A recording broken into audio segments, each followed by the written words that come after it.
Praise the Lord. இப்பொழுது கூட எபேசியர் 1:3 நம்ம தியானிக்க போகிறோம்.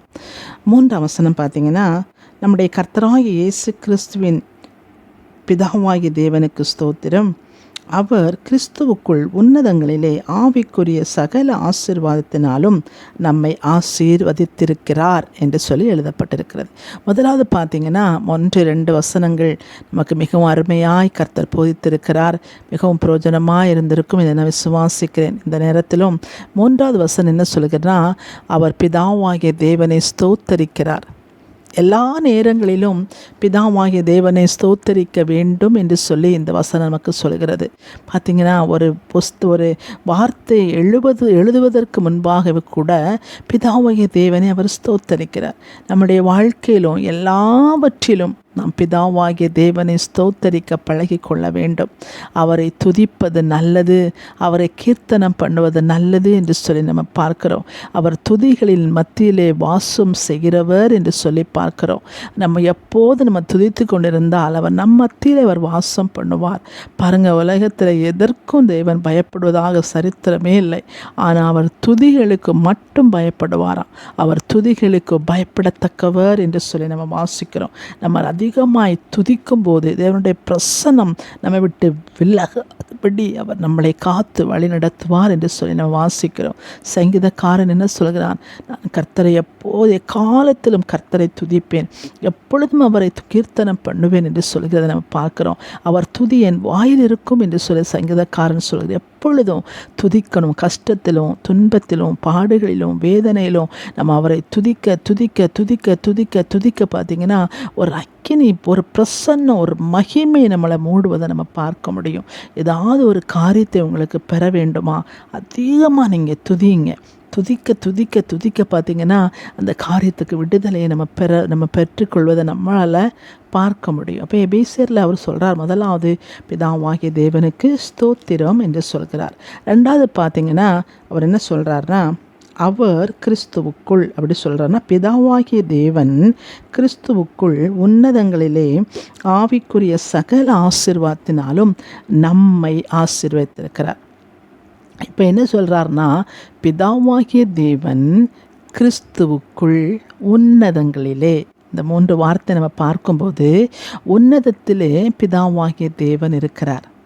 அவருடைய வலது பாரிசத்தில் கிறிஸ்து இருக்கிறார், இயேசு கிறிஸ்து. அப்போ அங்கே என்ன நம்மளை ஆசீர்வதித்திருக்கிறதும் உன்னதத்திலே ஆசீர்வதித்திருக்கிறார். உன்னதங்களிலே நம்மை ஆசீர்வதித்திருக்கிறார். இப்போ எப்படி நம்ம உன்னதங்களிலே ஆசீர்வதிக்கப்பட்டிருக்கிறோம் என்று சொல்லி பார்த்தால், பிதாவாகிய தேவனுடைய வலது பாரிசத்தில் இருக்கிற குமாரனுக்குள், அதான் கிறிஸ்துவுக்குள் அப்படின்னு சொல்லப்பட்டிருக்கிறது. கிறிஸ்துவுக்குள் உன்னதங்களிலே சகல ஆசீர்வாதங்களினாலும் நம்மளை ஏற்கனவே அவர் ஆசீர்வதித்து விட்டார் என்று சொல்கிறது. அது எப்படி ஆசீர்வதித்திருக்கிறார் என்று சொன்னால், பிதாவாகிய தேவனுடைய வலது பாரிசத்தில் குமாரனாகிய இயேசு கிறிஸ்து இருக்கிறார். அந்த குமாரனாகிய இயேசு கிறிஸ்துவுக்குள் நாம் இருக்கிறோம். நாம்னா மணவாட்டிகளாகிய நாம். அவர் வசனம் என்ன சொல்லுது? அவர் தலையாக இருக்கிறார், நாம் அவருடைய சரீரத்தின் அவயங்களாக இருக்கிறோம். இதை நம்ம நல்லா புரிஞ்சுக்கணும். பிதாவாகிய தேவன் உன்னதத்தில் வீற்றிருக்கிறார். அவருடைய வலது பாரிசத்தில் குமாரனாகிய இயேசு கிறிஸ்து இருக்கிறார்.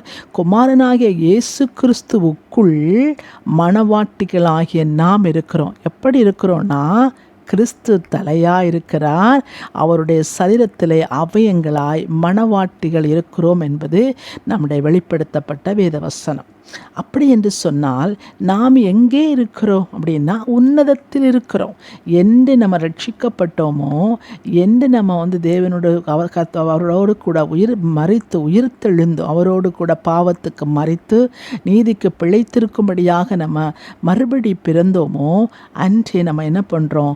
உன்னதத்தில் அவருடைய சரீரத்தின் அவயங்களாய் மணவாட்டிகளாய் நம்ம இருக்கிறோம். ஆவிக்குரிய அர்த்தத்தில் நான் சொல்கிறேன். ஆமிசத்தில் நம்ம இன்னும் போகலை. ஆவிக்குரிய அர்த்தம் அதைத்தான் சொல்லுது. நம்ம கிறிஸ்துவுக்குள் அவருடைய சரீரத்தின் அவயங்களாய் நம்ம இருக்கிறோம். அப்போ நம்ம இப்போ அப்படிப்பட்ட ஒரு அனுபவத்தில் நம்ம இருக்கிறபடினாலே நம்மை அவர் உன்னதத்திலே ஆசீர்வதித்திருக்கிறார். உன்னதத்திலே அப்படின்னா கிறிஸ்துவுக்குள் நம்ம இருக்கிறபடினாலே கிறிஸ்துவுக்குள் நம்மை அவர் ஆசீர்வதித்திருக்கிறார் என்று சொல்லி வேதம் சொல்கிறது. அப்படி என்று சொன்னால் அப்படி அது என்ன ஆவிக்குரிய ஆசீர்வாதம் அப்படின்னு சொல்லி பார்த்தோன்னா, நிறைய பேர் சொல்கிறாங்க ஜெபம், உபவாசம், முழங்கால், பட்டினி, அது இது நிறைய சொல்கிறாங்க. அதுதான் ஆவிக்குரிய ஆசீர்வாதம் என்று சொல்கிறாங்க. அப்போ அதல்ல ஆவிக்குரிய ஆசீர்வாதம்.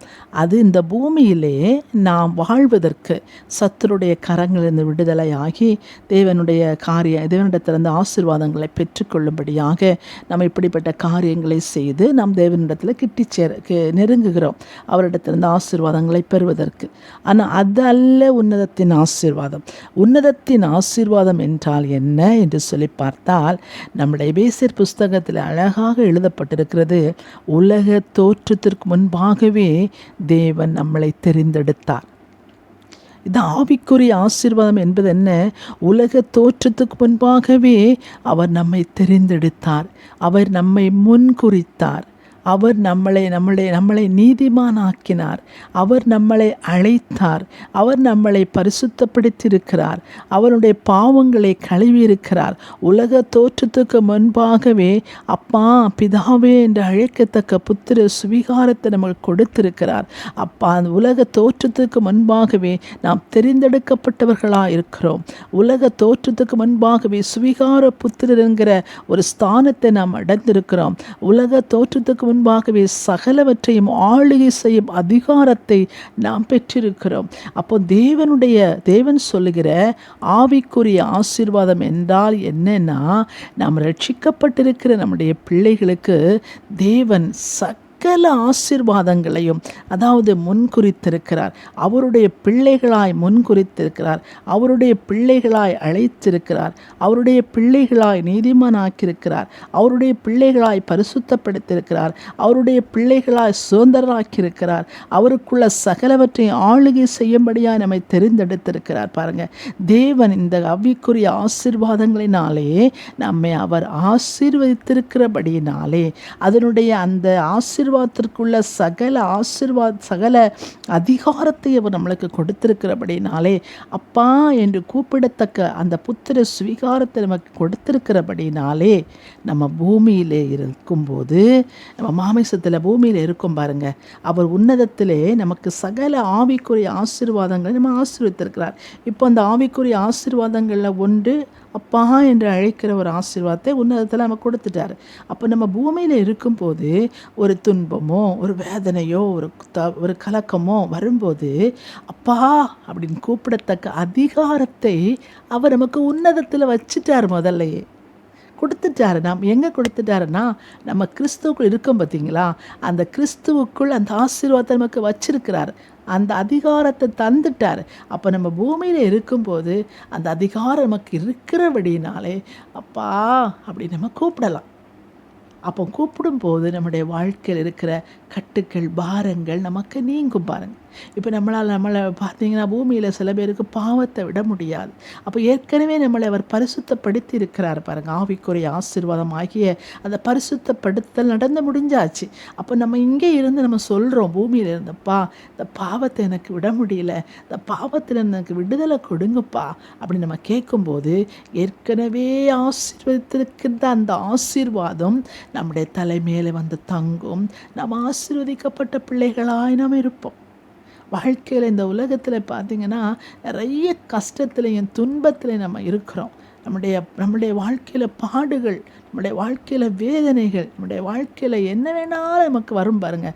அந்த நேரத்தில் நம்ம நினச்சி பார்க்கணும், நம்மளை கர்த்தராகிய இயேசு கிறிஸ்து பிதாவாகிய தேவன் உன்னதத்திலே சுவிகார புத்திரர் என்கிற அதிகாரத்தை கொடுத்து கிறிஸ்துவுக்குள் நம்மளை வச்சிருக்கிறாரு. அந்த அதிகாரத்தை நம்ம எடுத்தப்பா, எனக்கு சுவிகார புத்திரர் என்கிற அதிகாரத்தை நீங்கள் கொடுத்திருக்கிறீங்களே, அந்த அதிகாரத்தின்படி இவைகளெல்லாம் நான் சுதந்திரிக்கிறேன். என்னுடைய வாழ்க்கை வாழ்க்கையில் இருக்கிற சோதனைகளை சுதந்திரிக்க நான் வருகிறேன், அவைகளை நான் பெற்றுக்கொள்கிறேன். அந்த அதிகாரத்தினாலே உம்மிடத்தில் இருக்கிற சகல ஆசீர்வாதங்களும் எனக்கு உண்டே, நான் அதை சுதந்திரிக்கிறேன். இந்த நாளிலே சுகம் என்கிற அதிகாரம், அந்த சந்தோஷம் என்கிறது, மகிழ்ச்சி என்கிறது, ஐஸ்வர்யம் என்கிறது, கனம் என்கிறது, அப்படிப்பட்ட ஆசீர்வாதங்கள் நான் தேவனுடைய நாமத்தினாலே நான் பெற்றுக்கொள்கிறேன் என்று சொல்லி நாம் அந்த அதிகாரத்தை கிளைம் பண்ணும்போது அது நமக்கு உண்டாகுது பாருங்கள்.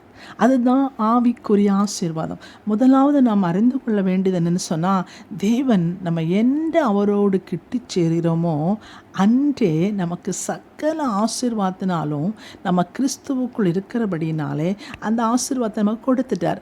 அப்போ கொடுத்த அந்த ஆசீர்வாதத்தை நம்ம சுதந்திரித்து பூமியிலே நாம் இருக்கும், நம்ம ஆமீசத்தில் இருக்கோம்ல, நம்ம ஆவியில் எல்லாம் ஆசீர்வதிக்கப்பட்டு இருக்கோம். நம்முடைய வாழ்க்கையில் நம்ம ரட்சிக்கப்பட்ட உடனே ஆவியிலே சகல ஆசீர்வாதம் நமக்கு கொடுத்தாயிற்று. அவருடைய பிள்ளை என்பதை நமக்கு கொடுத்தாயிற்று. அப்போ நம்ம பூமியில் இருக்கும்போது பிள்ளைக்குள்ள அதிகாரத்தை நம்ம கேட்கணும், ஆண்டவர்கிட்ட பெற்றுக்கொள்ளணும். அதுதான் ஆவிக்குரிய ஆசீர்வாதம். அப்போ இந்த நாளில் நம்ம அதை அறிந்து கொண்டவர்களாய் நம்ம அந்த காரியங்களை நம்ம கிளைம் பண்ணும்போது அவர் ஆதாமை பார்த்து தான் சொல்கிறாரு, நீ பலுகி பெருகி பூமியை நிரப்பு அப்படின்னு சொல்கிறாரு. ஏன்னா அந்த ஆதாம் பாவம் இல்லாமல் முதல்ல இருக்கும்போது அதை சொன்னார். இன்றைக்கி நாமும் பரிசுத்தமாக்கப்பட்டிருக்கிறோம், அவருடைய இரத்தத்தால் கழுவப்பட்டிருக்கிறோம், அதில் அந்த அதிகாரத்தை நமக்கு கொடுத்திருக்கிறார். அப்போ நம்ம அந்த காரியங்களை சுதந்திரிக்கும்படியான அதிகாரத்தை நம்ம பெற்றிருக்கிறோம். என்ன நிலைமையில் நம்ம இருந்தாலும், தவிப்புகளோ ஏக்கங்களோ கண்ணீர்களோ கவலைகளோ எல்லாவற்றையும் நம்ம கிளைம் பண்ணக்கூடிய அதிகாரத்தை பிதாவாகிய தேவன் கிறிஸ்துவுக்குள் உன்னதங்களிலே நம்மை ஆசீர்வதித்திருக்கிறார். அப்போ அந்த அதிகாரத்தை சொல்லி நம்ம இங்கே பூமியிலே கிளைம் பண்ணும்போது அது அப்படியே நம்முடைய வாழ்க்கையில் பிரதிபலிக்குது பாருங்கள். அப்போ தெரிந்து கொள்ளப்பட்டிருக்கு, நம்ம தெரிந்து கொள்ளப்பட்டவர்களாக நம்ம இருக்கிறோம். இந்த பூமியில் நம்மளை நிந்திக்கிறாங்க, நம்மளை விரட்டுறாங்க, நம்மளை ஒதுக்குறாங்க, நம்மளை அவமதிக்கிறாங்க. அப்போ நம்ம ஆண்டவர்கிட்ட சொல்லலாம், கர்த்தாவே நீர் எங்களை தெரிந்தெடுத்திருக்கிறப்பா, உமக்குள் எங்களை தெரிந்து கொள்ளப்பட்ட பிள்ளைகளாய் நீர் வைத்திருக்கிறீர் ஆண்டவரே. அந்த அதிகாரத்தை எடுத்துக்கொண்டு இந்த பூமியிலே யார் எங்களை அற்பமாக நினைத்தாலும், யார் எங்களை ஒதுக்கினாலும், நீர் தெரிந்தெடுத்த பிள்ளைகளாக இருக்கிறபடினாலே இவர்கள் எல்லோருக்குள்ளும் நான் மேன்மை உள்ளவனாய் என்னை நீர் மாற்றுவீர் என்று சொல்லி அந்த ஆவிக்குரிய ஆசீர்வாதங்களை பூமியிலே நம்ம கிளைம் பண்ணும்போது அப்படியே மாறும் பாருங்க. நீங்கள் அப்படி கிளைம் பண்ணுங்கள். எல்லாவற்றிற்கும் நம் கவலைப்பட்டு தேவனே தாரும் தாரும் தாரும் என்று சொல்லி நம்ம கேட்க வேண்டிய அவசியம் இல்லை. ஏற்கனவே நம்முடைய கர்த்தராகிய இயேசு கிறிஸ்து எல்லாவற்றையும் நமக்கு தந்துட்டார். அதான் அவர் சொல்கிறார், உன்னதங்களிலே ஆவிக்குரிய சகல ஆசீர்வாதம்னா வியாதியோ வேதனையோ துன்பமோ பணக்கஷ்டமோ கவலையோ கண்ணீரோ அவமானமோ எல்லாவற்றிற்குள்ள அந்த ஆசீர்வாதங்களினாலே நம்மளை அவர் ஆசீர்வதினா நம்ம அந்த அவருடைய பிள்ளையான ஆயிட்டோன்னா அங்கே பரலோக ராஜ்யத்தில் எல்லாவற்றிற்கும் நம்ம சொந்தக்காரலாக இருக்கிறோம். அப்போ இந்த பூமியில் நமக்கு என்ன இல்லையோ அதை நம்ம ஆண்டுகிட்ட கிளைம் பண்ணலாம். ஏன்னா ஏற்கனவே ஆசீர்வதிக்கப்பட்டிருக்கிறபடினாலே இந்த பரலோகத்தில் உன்னதத்தில் நான் ஆசீர்வதிக்கப்பட்டிருக்கு, இந்த பூமியில் அதை நான் பார்க்கணும் ஆண்டவரே, இந்த பூமியில் நான் என் கண்கள் காணணும் ஆண்டவரே, அந்த ஆசீர்வாதம் என் மேலே விழணும் ஆண்டவரே அப்படின்னு சொல்லி நம்ம ஜெபிக்கும்போது தேவன் நம்முடைய வாழ்க்கையில் பெரிய காரியங்களை செய்வார். அதனால் நம்ம அறிந்து கொள்ள வேண்டிய காரியம் என்னென்னா, பிதாவாகிய தேவன் கிறிஸ்துவுக்குள் உன்னதங்களிலே ஆவிக்குரிய சகல ஆசீர்வாதத்தினாலும் நம்மளை ஆசீர்வதித்திருக்கிறார். எப்படி? அவருடைய பிள்ளையாய் ஆசீர்வதித்திருக்கிறார், நம்மளை நீதிமானாய் ஆசீர்வதித்திருக்கிறார், சுவிகார புத்திரராய் ஆசீர்வதிக்கிறார், நம்மளை தெரிந்தெடுத்து ஆசீர்வதித்திருக்கிறார், நம்மளை பரிசுத்தப்படுத்தி ஆசீர்வதித்திருக்கிறார். எப்படிப்பட்ட அது மாத்திரமா, சிலுவையிலே அவர் செய்த சகல காரியம் நமக்காகத்தான். இந்த ஆசீர்வாதங்களெல்லாம் உன்னதத்தில் நமக்காக அவர் எல்லாவற்றையும் கிறிஸ்துவுக்குள் நம்மை மனவாட்டிகளாகிய நாம் அவருடைய சரீரத்தின் அவயமாக இருக்கிறபடினால ஏற்கனவே இப்படிப்பட்ட ஆசீர்வாதங்களை நாம் பெற்றிருக்கிறோம். ஆனால் ஆவியிலே அதை பெற்றுட்டோம், ஆவியிலே நம்ம வாங்கிட்டோம். ஆனால் நம்ம மாமிசத்தில் இங்கே இருக்கிறனால அதை நம்ம அந்த அதிகாரத்தை கிளைம் பண்ணி நம்ம கேட்கும்போது சகல ஆசீர்வாதங்கள் நம்முடைய வாழ்க்கையில் உண்டாகும். நிறைய புரிஞ்சிருக்கும் இதை நான் விசுவாசிக்கிறேன்னா. நிறைய பேருக்கு ரொம்ப கன்ஃபியூஷனாக இருக்குது. வேணால் மறுபடியும் நம்ம ஒரு நாள் இதை மறுபடியும் நீங்கள் விரும்பினீங்கன்னா மறுபடியும் இதை கொஞ்சம் விளக்கமாய் நம்ம பேசலாம். இவ்வளோ போதும் தான் நான் விசுவாசிக்கிறேன். கர்த்தர் உங்களை ஆசீர்வதிப்பாராக. நீங்கள் எதற்கும் கவலைப்படாதீங்க. கர்த்தராகிய தெய்வம் நம்மை சகல ஆசீர்வாதங்களினாலும் நம்மளை ஆசீர்வதித்திருக்கிறார். நம்ம ஆல்ரெடி ப்ளஸ்டாக தான் இருக்கிறோம். ஆனால் நம்ம அதை உணர்ந்து கொண்டு அதை கிளைம் பண்ண நம்ம படிச்சுக்கிட்டோம்னா வாழ்க்கையில் பெரிய காரியங்களை செய்யலாம். கர்த்தர் உங்களை ஆசீர்வதிப்பாராக. தொடர்ந்து நாளைக்கு பேசி 4வது வசனத்தை நம்ம பார்க்கலாம். God bless you all.